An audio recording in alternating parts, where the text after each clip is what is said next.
welcome back to our channel for another deep dive into the stormy world of Genoa City. Today is a beautiful, thrilling day to unpack the latest, jaw-dropping twists and psychological warfare unfolding on our favorite daytime drama. The emotional stakes have never been higher, and the secrets buried in the shadows are finally coming to light.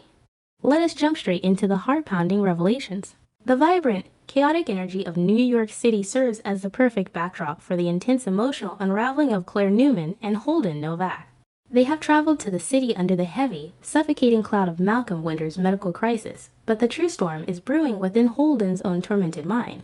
Holden has been carrying a crushing, guilty secret from his time in Los Angeles, a dark truth involving a dead art dealer and the ruthless Audra Charles. The sheer psychological weight of this cover-up has been eating away at his soul, leaving him fractured and desperate for absolution. As he and Claire spend more time together in the isolated intimacy of their New York hotel, the barriers he has constructed around his heart begin to crumble. Holden is a man standing on the edge of a precipice, looking down into the abyss of his own past mistakes, and the proximity to Claire is pushing him closer to the breaking point. He cannot continue to live a lie while looking into the eyes of a woman he is growing to care for so deeply. In my opinion, this is how Holden is protecting himself from pain. He is preemptively detonating his own life by confessing his darkest sin, hoping that by exposing the ugly truth, he can either cleanse his soul or force Claire to reject him before he becomes too emotionally dependent on her. Holden sits Claire down and, with a voice trembling with years of suppressed agony, confesses the entire, horrifying story of Los Angeles. He reveals that he did not just cover up a crime for Audra Charles. He was the one who struck the art dealer to protect her, accidentally killing the man in the process. The confession hangs in the air, thick and suffocating, as Holden braces himself for Claire's inevitable disgust. He expects her to run, to look at him as a monster, because that is exactly how he views himself. He is a man who traded his morality to protect a woman who ultimately manipulated him, and the guilt has been a cancer in his spirit. However, Claire Newman is not an ordinary woman. She is a product of the Newman legacy, a family built on dark secrets, ruthless survival, and moral ambiguity. When she hears Holden's confession, she does not see a cold-blooded killer. She sees a fiercely loyal, profoundly broken man who made a catastrophic mistake in the name of protection. The revelation fundamentally shifts the dynamic between them. Instead of driving a wedge into their relationship, the shared burden of this lethal secret acts as a dark, magnetic force. Claire gains a completely new, profound perspective on the incredibly complex web Audra has woven, realizing the depths of Audra's manipulation. But more importantly, she sees Holden's raw vulnerability. The tension between them, fueled by adrenaline, fear, and profound emotional exposure, reaches a boiling point.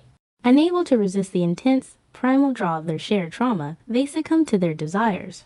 They cross the ultimate line, falling into bed together in a passionate, desperate encounter that binds them in ways neither could have anticipated. This is no longer just a romance, it is a trauma bond forged in the fires of a lethal confession. Meanwhile, back in Genoa City, the emotional landscape is just as treacherous.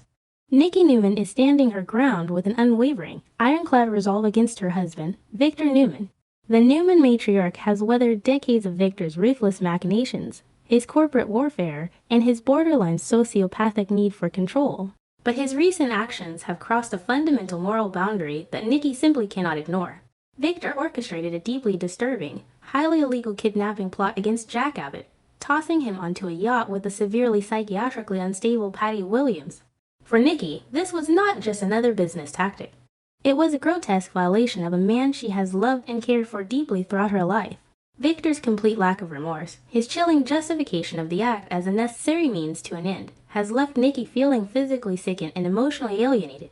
She has made it unequivocally clear that she will not entertain the idea of a reconciliation, nor will she even share the same emotional space with Victor until he demonstrates genuine, profound remorse for what he has done to Jack. In my opinion, this is how Nikki is protecting herself from pain. She is erecting a massive, impenetrable emotional fortress to shield her own fragile sanity from Victor's toxic darkness.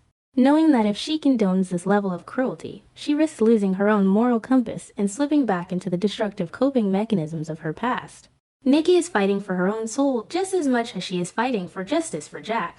She refuses to be complicit in Victor's monstrous behavior, drawing a line in the sand that threatens to tear the Newman empire apart from the inside out.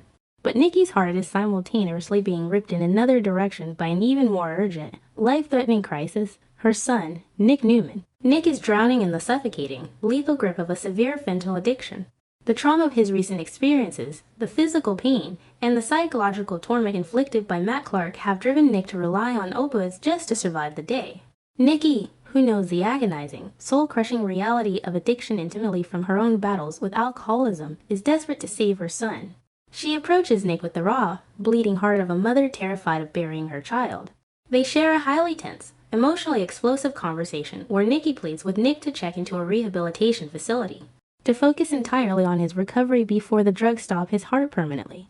She looks into his eyes and sees the same desperate, hollow pain she once saw in her own reflection.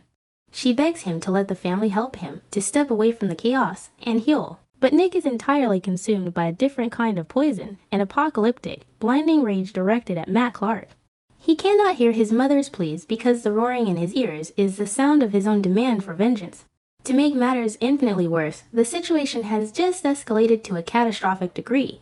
Patty Williams, operating under her own twisted, delusional savior complex, has successfully infiltrated Phyllis Summers' secret hideout and freed the amnesiac Matt Clark from his ropes. By doing so, Patty has completely stripped Phyllis of her only hostage, leaving Phyllis with zero leverage against Victor Newman and staring down the barrel of a federal prison sentence. But for Nick, the loss of Matt Clark as a captive is a deeply personal, psychological devastating blow. His prey has escaped. The monster who tortured him, who introduced the fentanyl into his system, is now roaming free in Genoa City. In my opinion, this is how Nick is protecting himself from pain. He is projecting his profound internal rot, his shame over his addiction, and his feeling of powerlessness onto an external target, Matt Clark. By obsessively hunting Matt, Nick does not have to look in the mirror and face the terrifying reality that he is a drug addict losing control of his life. His furious, relentless desire to track down Matt on Friday is a desperate deflection. He believes that if he can just capture Matt, if he can just inflict enough pain on the man who broke him, the agonizing craving for fentanyl will magically disappear. Nick's refusal to enter rehab is not just stubbornness. It is a psychological survival mechanism to avoid the excruciatingly painful work of internal healing.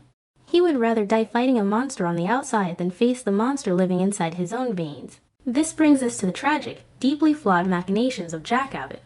Jack is a man desperately trying to glue the shattered pieces of his marriage to Diane Jenkins back together.